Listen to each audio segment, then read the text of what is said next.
Welcome to TMZ Live. We have a lot to get to today. We have been telling you about a body parts found in the trunk of a Tesla owned by the singer David. We now know who the victim is in this case, and there are a lot of twists and turns. Yes, the victim, as it turns out, is a 15-year-old girl named Celeste Rivas. And Celeste Rivas had gone missing about a year ago. Now, how we got that information that she had gone missing came just days after police reported finding the body parts in this Tesla. So we should say that this girl apparently had either run away or disappeared. Yes. Like you said, it was a year ago, April.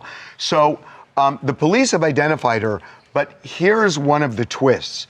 Last Wednesday, right after the car was found, right, we got a tip that this body may be that of Celeste's. We got in touch with Celeste's mother, and the mother told us, because what the police had come out with was that the girl had a tattoo on her right index finger that said S. Even before they could find out her name, they obviously had the body parts and they released some information. And it was on her index finger, it said SHHH with 3 dots or 4 dots. And that's all we knew. The mother told us that my daughter had a tattoo on her right index finger that said the same thing, and that the tattoo, she told us, in fact, Anakin, she only spoke Spanish, so Anakin spoke to her. She did. And she said that she had a boyfriend. That's right, that she had a boyfriend and his name was David. And the mother never really got in contact with David, like she never saw him. She didn't know who the David was. She had heard of him. And it seemed like the last time that she had seen her daughter was when she had gone out with David. So we called LAPD robbery homicide, and we gave them the information. We gave them the mother's phone number, we gave them her name, obviously, and also told the detective that she had told us about the tattoo. We added the fact that it was red, which they hadn't. They hadn't said that. They had not released that information. And the detective was, poker faced, or that's what they have to do, and just said thank you very much, and that was it until today, when they now have identified the girl as the girl who is the girl of that woman. Right, the daughter of that woman. Right. So there's another twist with that tattoo. Yes. A very interesting one in some photos that we found of David. Correct. Now, we should say that David has been on tour during all of this. He hasn't canceled any of his shows. Until his one tonight. Had not. Had been on a tour, and in fact, just last night performed in Seattle. And police had they have not named him a person of interest, not named him a suspect. They just know that the car belongs to him. Now, the photos that we found of David and a tattoo that he has is very, very interesting. So we found photos from last September where he has on his pointer finger of his right hand the same finger as hers. The same exact finger, the exact same tattoo. It's in black, so it's not red ink, and I do want to be fair, obviously we're not insinuating anything here. The tattoo it was very popular though. It's a tattoo that Rihanna made popular in 2008. 2008. And a bunch of SHHH, Lindsay Lohan had a bunch one. of celebrities. Yeah. A ton of people get it because you do this, so it makes sense why it would be on that finger. But it is interesting that he has the exact same tattoo. The LAPD Homicide Division is investigating this case. They still have not said it's a murder. Correct. Meaning that they don't know the cause of death. Obviously, yes, the body was dismembered and was, where the parts were in a bag that was in the Tesla, but they don't know what the cause of death is. And we don't want to seem dumb to you guys that we're saying, people are saying, of course it's a murder. I mean, theoretically, it could be a body where somebody died and then they did it after the fact, which would not be murder. But we don't know. The part that, why would you do that? Right. Right. If someone fell down the stairs and broke their neck in an accident, why would you Right. dismember the body. Right. So that's what we know right now. Yes. And then, so the latest thing about David, as we said, police have not named him, but we do know that he canceled for the first time since all of this has been going on. He canceled a show. He had another one scheduled in Seattle tonight, but venues. It was weird to me that he was kind of going canceled. off on this tour to begin with. Like if I'm traveling the country and there's a dead body found in a car I own, probably would want to get home and kind of try to figure out what exactly happened. But we should also say the way this car was discovered, that it was parked up in the Hollywood Hills, and just Left there for 3 days. And if it's left for more than 3 days, it can be towed as an abandoned vehicle. And that's exactly what happened. It was towed to a police tow yard, and the staff there smelled something rank, opened the trunk, and discovered the body in a bag, body parts in a bag. Now, Teslas are very sophisticated cars. Right. And there have got to be pictures, you would think, because there are the cameras all over it, and we know that the Tesla has a lot of information. There's data that the police can get. They'd actually have to subpoena Tesla to get that information. As this investigation is rolling along, that's something that they are going to do if they haven't already. You could at least see who dropped that car off. Who was driving it? Perhaps you might be able to see who put the body parts in the trunk. into the trunk. Also, Yeah. I thought one thing that was really interesting is that the car was not reported missing. So presumably David knew who was maybe driving this car. Maybe he didn't know that his car was missing. Well, not missing, but stolen. It was not stolen. Not reported Right. So you would imagine that he has some idea of who had this car last. And like you guys mentioned, it doesn't seem like he's spoken to police yet. You think he would really want to get in front of it. And I hope now that the family, maybe they have some closure of Celeste, now that they know exactly what happened to her, maybe they can somehow get more answers, because they deserve that. Yeah, and we don't know. The cooperation is an interesting issue. We can't tell you the level of cooperation. Right. And it's just a little bit murky, and we don't want to overstate what we know, but we have told you what we do know, and it seems like the police are on a trail where they may well be able to figure something out. Yeah. Patrick from Atlanta here.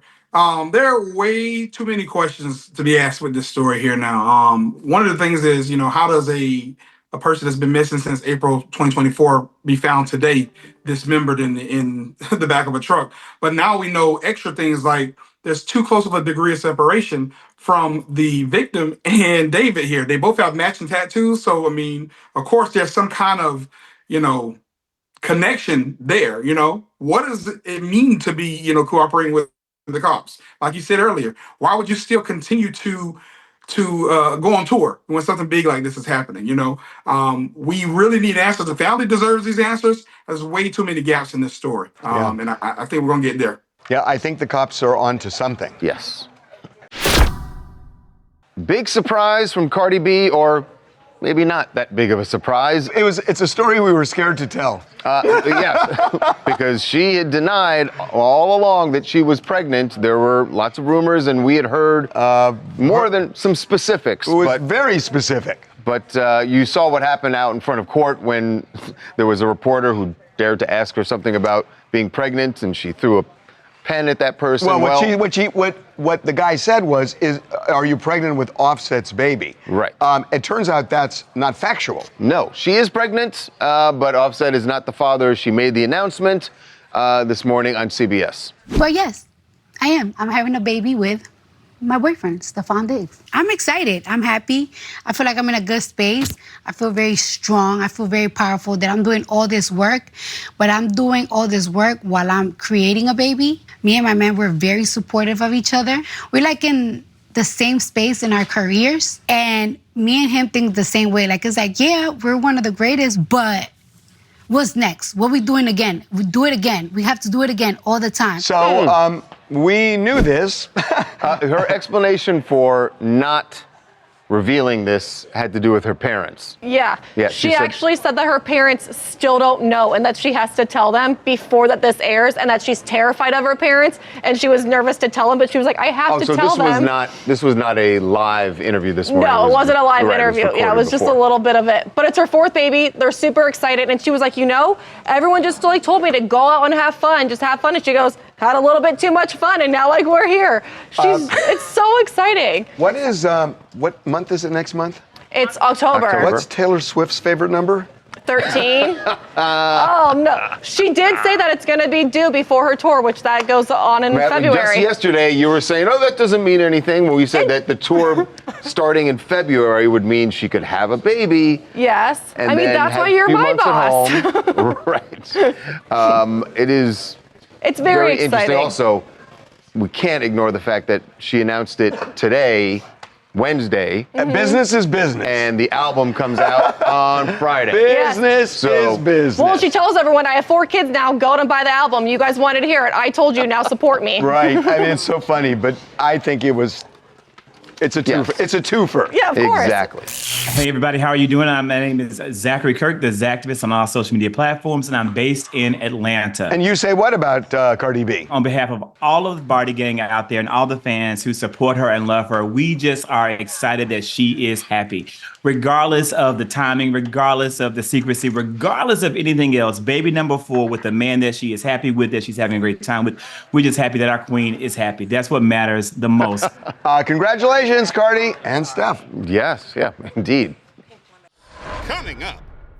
Former President Barack Obama joined the conversation about bringing down the rhetoric in America in the wake of Charlie Kirk's assassination. But at the end of it, a little bit of I don't know, there's a reference clearly to President Trump. Those extreme views were not in my White House. Be right back. Former President Barack Obama joined the conversation about bringing down the rhetoric in America in the wake of Charlie Kirk's assassination. He was in Erie, Pennsylvania last night speaking with journalist Steve Scully and addressed that very topic. What's interesting, he said a lot of the things that we've heard other politicians say, but at the end of it, a little bit of I don't know, there's a reference clearly to President Trump and how President Trump has been reacting to this. Here is what Obama said. Regardless of where you are on the political spectrum, what happened to Charlie Kirk was horrific and a tragedy. We have to recognize that on both sides, undoubtedly there are people who are extremists and who say things that are contrary to what I believe are America's core values. But I will say that those extreme views were not in my White House. I wasn't embracing them.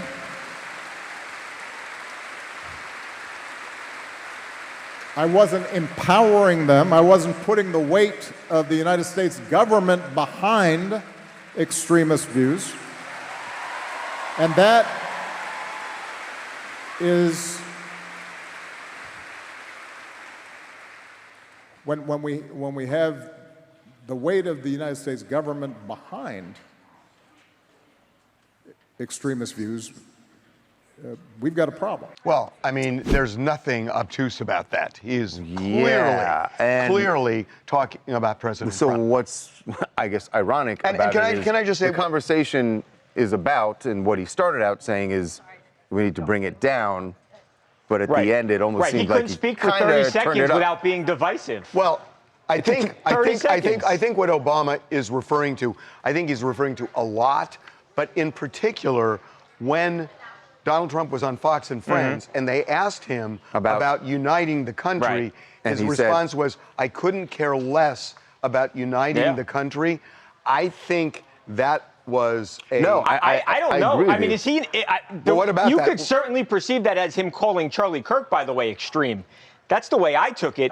No, he was saying inside the White House. I take it he was calling Charlie Kirk extreme. That's the way I interpret it, because he said to have those voices in the White House. I actually think he was referring to some cabinet members, but and some either senior way. advisors. I don't think he would. Here's why I don't think he was. I agree with Mike. You're talking about Charlie Kirk. He said, I didn't like those ideas in the White House. That's just how I agree. He was talking about violence. He was talking about violence. And Charlie Kirk stood for the opposite. Yeah, absolutely. He stood for free speech. He stood for debate. So he wasn't talking about views that may be contrary to his, because he said there are two sides. But he was talking, I think, not just about... I disagree completely. disagree The extremist views that I believe Obama is referencing are Charlie Kirk's views being inside the White House. Now, look, you can quibble with what he is, whether you agree with that or not. Violence. Either way, but I guess the point, the bigger point, regardless of who he was talking about, I don't think that's as important. What is important is what he was talking about is about bringing down the temperature, about the rhetoric, and he started out saying that we need to do. I agree with that. And then and I agree that he was sort of referencing the fact that President Trump didn't, but if President Trump didn't, then is the right answer for former President Obama to then do the same. I think I could speak for a lot of people who are conservative or on the right when they say right now they're not in the mood to hear that. They feel like they have been, again, called Hitler, called fascist, called the scum of the earth for years now, and they have seen things like this happen to Charlie Kirk. Yes. Well, yes. you know, I want to say. I'm not saying it's right or wrong, but I think, Charles and I talked about this yesterday, just privately, but I do think that a lot of this does have to do with the beginning was cancel culture, where people were called homophobes and transphobic and xenophobic and racist and all sorts of things if they had a misstep, not big things, but even little things. And there was this rage that was building among a lot of people who felt they were just being bullied into silence. So, I think there now is that overreaction on the other side, but there was this, you are scum, you are this. Now, now the right is calling, Donald Trump is calling people scum now. He's calling people who disagree. But given where we are, new. He's been doing that. I'm just saying, again, this is where both sides are doing it, but you cannot ignore the damage that this out of control cancel culture did, I think, to America. Wait, but given where we are, wouldn't you expect someone like Obama to be the cooling saucer, the measured presidential person, and not to take a shot at the guy who's doing the wrong thing? It was wrong to do that. That's what was surprising. Is my expectation is for Obama to be above it and to cool down the country's temperature, and that's what I'm disappointed in. Hold on a second. He is presidential. I agree. Hold on. I agree. And he's a leader. But hold on a second. President or not. Wait a second. Why are we? And I agree with you. I'm the one who said that it's ironic that he would take the jab while he's saying bring it down. But why are we calling out? And you seem angry that Obama did that, and you wanted to be presidential. But nobody said a word when last week, a day after Charlie Kirk was assassinated, President Trump said, I couldn't care less about bringing the country together. Well, because I've grown to expect it from Donald Trump, and I don't expect it. He said, I don't care to ratchet down the intensity. Oh, it's like me walking up to Derek and say, hey, guys, we got to be more peaceful. And then I punch him in the face. But hold on a second. I think it's very wrong when Trump did it, but I expect it. And I expect Obama to behave differently. And nobody's angry about it. In fact, it goes almost undiscussed. He has always behaved differently. And leadership is craving his leadership. Good friend got murdered in front of the entire world. When you say that, when you say I couldn't care less. As a leader, by the way, he actually is the leader. How many steps away is that from saying, I don't care if there's a civil war? I think many steps. Is it? Yeah. Is it? I couldn't care less about bringing down, bringing the country. How do we bring the country? Hold on, it's definitely on that path. The question was, I don't think how do we bring the country together, sir? Right. I couldn't care less. Again, that's called civil war. That's called civil war. And you're right. He was not calling for civil war. No, it's not calling for it. No. He didn't say calling for. Mike, he was speaking from emotion and anger, which is understandable. However, he's the president of the United States, and his job is to rise above these situations and calm the nation. And that's where his failure is. I agree with you that he spoke from emotion and he meant it sincerely, but that is not the job he's in right now. Obama is not in that job, and I expect him, and maybe it's okay that he didn't rise to the occasion here. But he always acts presidential, and this guy never acts presidential, and that's what people are upset about. I would disagree with you on Obama. I think he gets a lot of the blame for the circumstances that we now find ourselves in. I think he failed here. Yeah. I agree with you, but he's not the president, and the president failed big time with this messaging, in my estimation. One of his best friends got brutally murdered on TV. He has been called a piece of for day in, day out by millions of people. And he's a human. He's a human, but rise above it. You're the president of the United States. He's a human being. He's a human being. Maybe he should have been better. That's my feeling. No, hey. Hi, my name is Trinity Mitchell, and I am from Fort Worth, Texas. So listen, Obama made a good point of saying there are extremists on both ends, and they didn't have any of that in the White House. But when Obama was president, America was like a completely different country. So like what Harvey was saying, there is the hardcore cancel culture where you can't say things, you can't make a mistake from years and years ago without losing everything. Donald Trump does everything personal. He reacts, and he's a reacting person. So he could be better, but honestly, what would Obama do in this situation? He'll be rightfully PO'd. Coming up. So Travis Kelce is opening up about his wedding plans, and the stereotype goes that Taylor Swift will be the one who's all about the wedding planning, and he talked about it on his New Heights podcast. Here's what Travis had to say about the wedding. Be right back. TMZ's got every freaking thing. Big celebs, big stories, big events. BB Rexa was looking hot on vacation. Look at the water, too. Did you just say look at the water? I mean, I'll be honest, that is what I was looking at.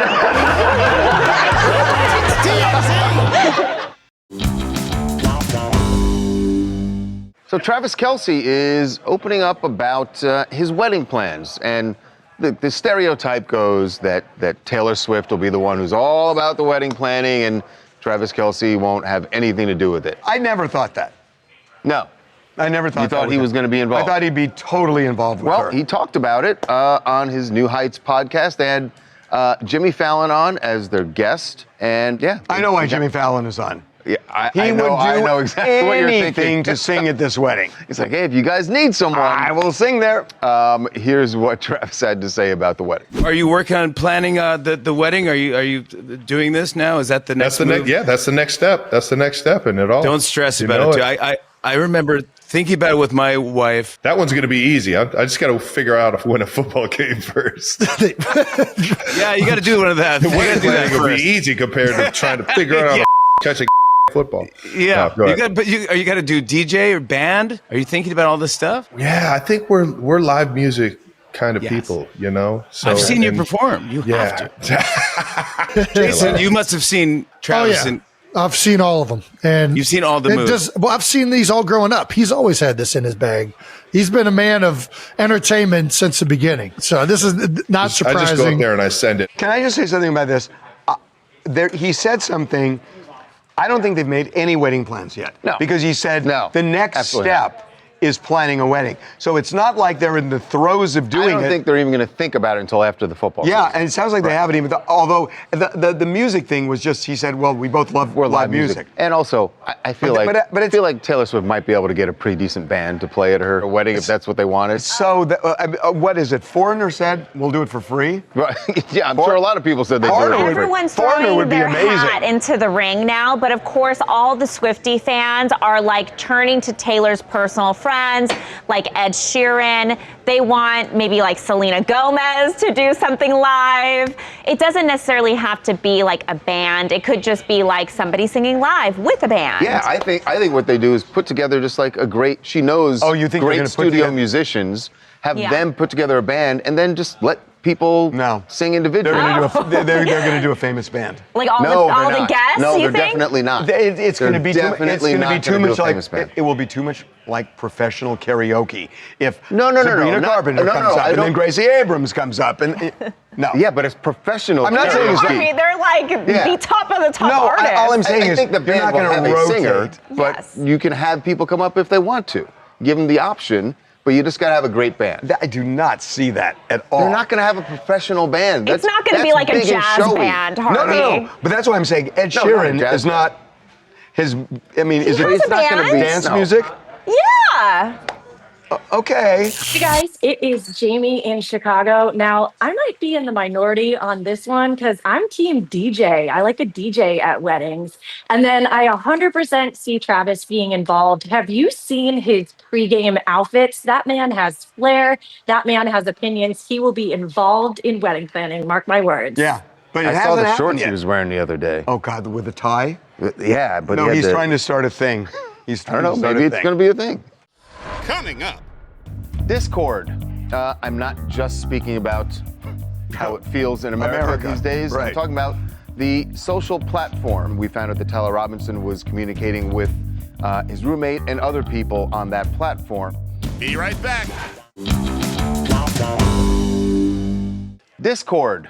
I'm not just speaking about how it feels in America these days. Right. I'm talking about the social platform, the one that has gotten so much attention now from, I would say, largely older people who don't know about it, but have heard about it since Tyler Robinson. We found out that Tyler Robinson was communicating with his roommate and other people on that platform. Not the first person to allegedly carry out horrific crimes. Right, and there are people who are concerned about what is being fostered on this social platform and others. So joining us now to learn some more about Discord and what really happens here. I think this is really interesting. Her name is Kami Barrett, and I'm told that, Kami, your intro to Discord was about being a Swiftie.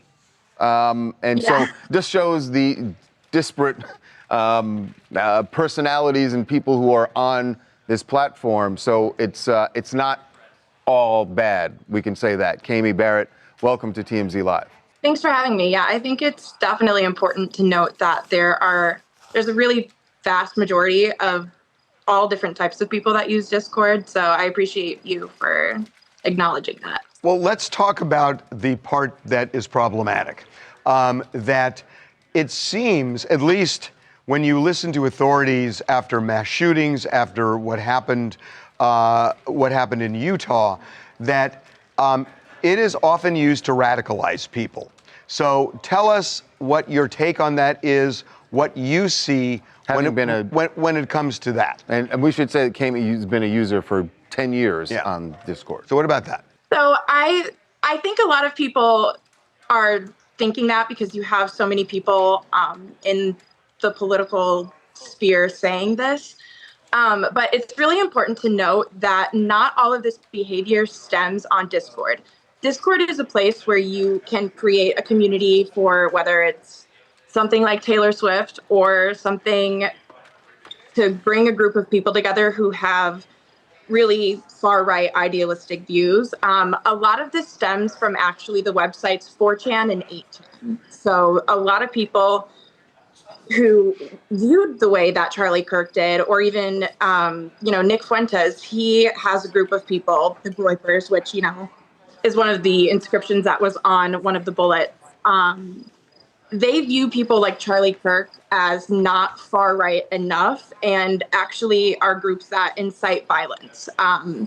So I think it's important to distinguish where this stems from and that Discord is just the medium here.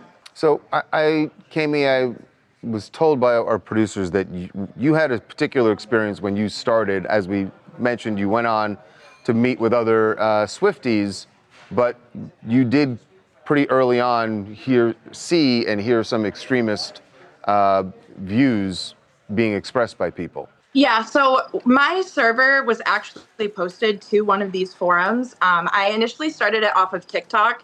It was actually a stoner Discord. It wasn't a Discord. Same diff. Yeah, it was like 2020, 2021. Everyone was on Discord at this time. And my link was posted on one of these forums. And a few of my mods, like moderators, because you can appoint certain people to help moderate the chat and give privileges to kick and ban people. They noticed that people were making jokes about the Holocaust and kind of idolizing Hitler. And so we very quickly banned them. And I guess there were still a few of them in the chat that weren't saying anything, and they got upset that I didn't have any tolerance for that type of view or behavior in the Discord server. And they ended up making an entirely different server and posted like my address, my phone number, all of that. Well, that's interesting because the way I'm receiving what you're saying is that there are people recruiting on various websites. So it sounds like Discord, all of the various things that they're going into innocent things, and trying saying to recruit. Who's into this? So there are people on various platforms who can see a public server and post that in another forum and say, hey, like, they're called Discord raids. There are different settings where you can set up to block a raid. However, I was very new to owning my own server, so I didn't know this at the time. But there are certain settings where you can block raids, and raids are basically where people will take your server, post it to their community, and then send spam, send like inappropriate photos, stuff like that. And so they get a large group of people together to jump on into your server, and now suddenly they've taken over your group that was about teddy bears or whatever. Correct. And this is also very prevalent in the gaming community. A lot of the far-right ideologies that we see like in podcasters or right-wing influencers, this all stems from something called Gamergate. And this is kind of where we start to see a rise in these right-wing raids, whether it's, to anyone they deem a social justice warrior. So it could be a female streamer, a queer streamer, someone who doesn't hold tolerance for right-wing ideologies, stuff like that. Does it happen on the other side? Yeah, also, Tammy, that you have left-wing extremists who are trying to raid other groups. Can you give me an example of a left-wing extremist raiding a Discord group? I mean, what about, and we don't know yet, but what if Taylor Robinson was really angry at the views of Charlie Kirk because they didn't align with the left? So But remember, like I said, this stems from websites like 4chan and 8chan, where Nick Fuentes is actually the one who is amping up all of this violence and inciting violence against people like Charlie Kirk. He doesn't think that he's right-wing enough. He is a Holocaust denier, and he doesn't think that Charlie Kirk's racist and all of his other horrific views were bad enough. But that doesn't sound like Tyler Robinson. Tyler Robinson was not saying he wasn't too far right. A groiper is Nick Fuentes' army. And you can, it's obvious that you haven't done enough research on this topic before having this interview, but that's what a groiper is. A groiper is part of Nick Fuentes' army. This is what they call themselves. We're not disputing what you're saying about Nick Fuentes and his group. We're just asking, you certainly pointed out that what that group is up to. We're just wondering if you see other political views where they are doing the same thing, where they're raiding groups from the left. No, I don't. I don't see that. So I'm not denying that doesn't happen, but it's not something that I see or hear people talking about very often. Okay. So what happens to Discord now? I mean, now it's taken a lot of heat. People are saying it's fostering hate, that it's recruiting people and radicalizing them. What happens to the community? It's too much to ask what's going to happen to the platform, but the community itself, what happens now? So I think it's really important that we look at everything that led to this point. Look at everything that was engraved on the bullets. Find out where those memes came from. Look at who has been inciting violence and actually start to give consequences to people who are inciting violence. Okay, finally, Kami, do you expect to see more moderation on Discord from the platform itself? I think definitely, especially now that they are in such a certain light.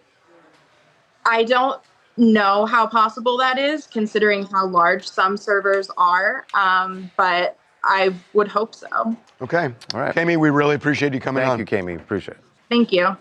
Coming up.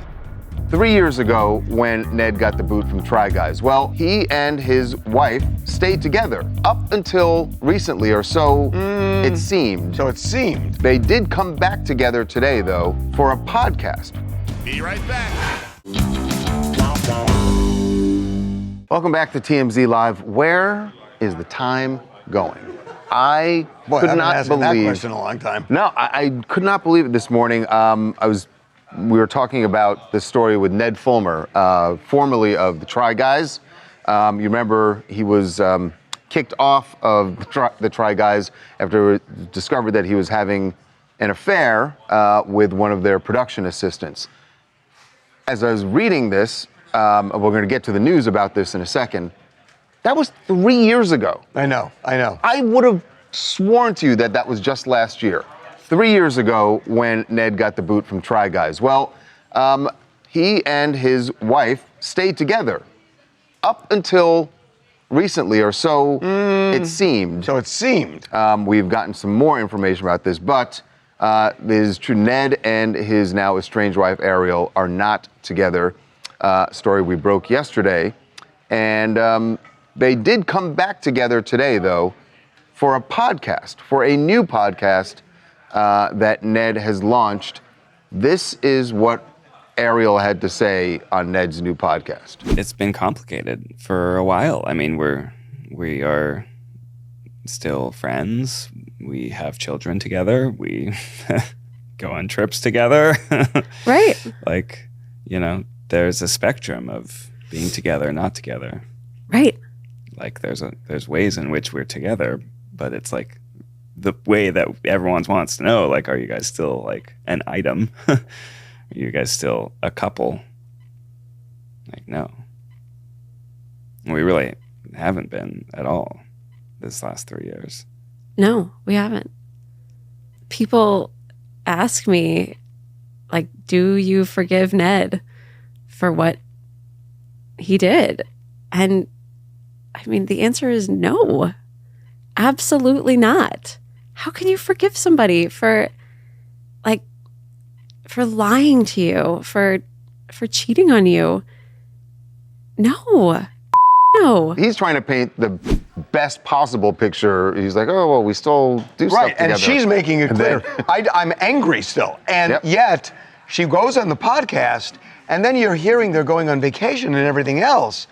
It was odd. Well, it sounds like they're still not on the same page. But she went in, and you have to imagine. Why'd you go on the podcast? Well, they have two little kids together. I know, but why'd you go on the podcast? I'll explain in a second. But they have two little kids together, so obviously they have to have some type of relationship. It's weird that they would hash this out, and you see how it goes, and then maybe because it's his podcast, right? Maybe he would think, yeah, let's actually not air this, but he decided to air it, and I mean, they were separated. I mean, she got into the fact that she actually found out he was cheating on her because fans of them were sending her the photos. That's how she found out. So it's Coldplay. I mean, that's going to be something hard to get over. But nonetheless, it's like they're doing all these things and they're acting kind of kumbaya. And then that door opens and she just unleashes. I'm going to hang on just 1 second. You should tell them what we found out about how we knew that they're not together even before the podcast. Well, so what happened yesterday is he spoke for the first time. He hadn't said anything and she hadn't said anything for 3 years, 2 years? Right. He does this big interview where he's kind of making it seem like they're still together, but he essentially did it to tease, I'm going to do this podcast tomorrow. Right. And essentially it's like, oh, wow, people would have thought, oh, they're still together. This is shocking. And then we get sent a photo of Ned from early September where he's out at a bar looking like he's chatting up a girl. It's nothing like that's like a smoking gun, but it's also just kind of like the timing of it is interesting. So we reached out to people close to him to figure out what the heck was going on here. And essentially they said, we're separated. So he's not doing anything wrong. This is Lindsay from St. Louis, and Ned made us fall in love with his Try Guys persona. He was this family-friendly guy that loved his wife, and now it feels like that whole facade is just gone. And it feels like this is all big marketing play. Well, wait a minute. Could he love his wife and do what he did still? I don't know. That's a good question. I personally think that you don't do that to your wife and to the people that you love, your best friends. You know, that seems like a really crappy thing to do to people you love. That was just a trick question, but it didn't work. Coming up. We haven't seen this in a long time. Yes, we've seen Wendy Williams slowly get a little bit more freedom going out to dinners and such. But last night, she went full-on fashion walk. She looks great. She looks great. Turns out she feels great, too. Be right back. Well, we haven't seen this in a long time. Yes, we've seen Wendy Williams slowly get a little bit more freedom going out to dinners and such. But last night, she went full-on fashion walk. She went to a New York Fashion Week event, was decked out in the designer, I believe it was a Sean LaQuan show. Actually, she texted me and said that's exactly what it was. Oh, look at that. So you knew the fashion before I did? I didn't know the fashion, but I knew the name of the fashion. Yes. Well, we got a few words with her on her way into the show. She looks great. She looks great. Turns out she feels great, too. How does it feel to be dressed up tonight, Wendy? $1 zillion. Oh my God, Wendy. So are you wearing Laquan? Wendy, are you wearing Laquan tonight? Yes, I am. Can we get a full look? Wendy, turn around for the cameras. Tell Laquan. Do you have any Laquan? I have no Laquan. She looks great. They've got to move on this, ending this conservatorship. Yes, and by the way, there was some news yesterday on the legal front. Wendy is going to have to sit for a deposition in this lawsuit the guardianship is filed against A&E. And she doesn't even want this lawsuit. Wendy Right. just wants out of this conservatorship, and the lawyers need to get moving to get this thing before a judge. So the judge says yes or no, and if the judge says no, I'm not letting her out, she needs a jury trial. And it's just gone on forever. And she is locked in a 5th floor memory unit. And No, people you can't say locked anymore. When you need permission, you're locked. Hi, it's Shanna from Pennsylvania, and Wendy Williams showing up at the fashion show this week. Man, that is a big energy by her saying that she feels like $1 zillion, especially after everything that she's been through and going through. And that goes to show you that fashion is just not about clothes. It's about presenting yourself and redefining yourself as an amazing person and have that self-love. That's a good point. That's a really good point, and she knows how to work it. Indeed. I mean, myself, speaking of, I feel like, I don't know, $6, $7? I feel like $4.50. Coming up. Well, with Justin Bieber, Sabrina Carpenter, and Karol G headlining at next year's Coachella, people rushing to get their tickets. Sounds like Lana Del Rey already has hers. I plan on being there, and I'm excited, okay? Be right back. Well, with Justin Bieber, Sabrina Carpenter, and Karol G headlining at next year's Coachella, people rushing to get their tickets. Sounds like Lana Del Rey already has hers. We got her out in Beverly Hills. Here's what she had to say about the new lineup. You famously killed Coachella. Any plans to check out this year's roster? They're pretty good. Who are you most excited for? Lana, are you excited about this year's lineup? Well, since you've asked me 7 times, I only know a couple of people, but I love Coachella. I love Stagecoach. They're my favorite festivals, so I plan on being there, and I'm excited. Okay? Justin, do you think he hasn't really hit a big stage in a while. Like, he's on his tour. Are you excited for that? I'm sure he would be amazing. I am telling you, this goes well. He's going to do the Sphere. I smell it. You basically use everybody who's performing. You're like, they're going to be in the Sphere. They're going to be in the Sphere. Not everybody. They have limited bookings, you know. Justin Bieber and the Wizard of Oz. You'll see.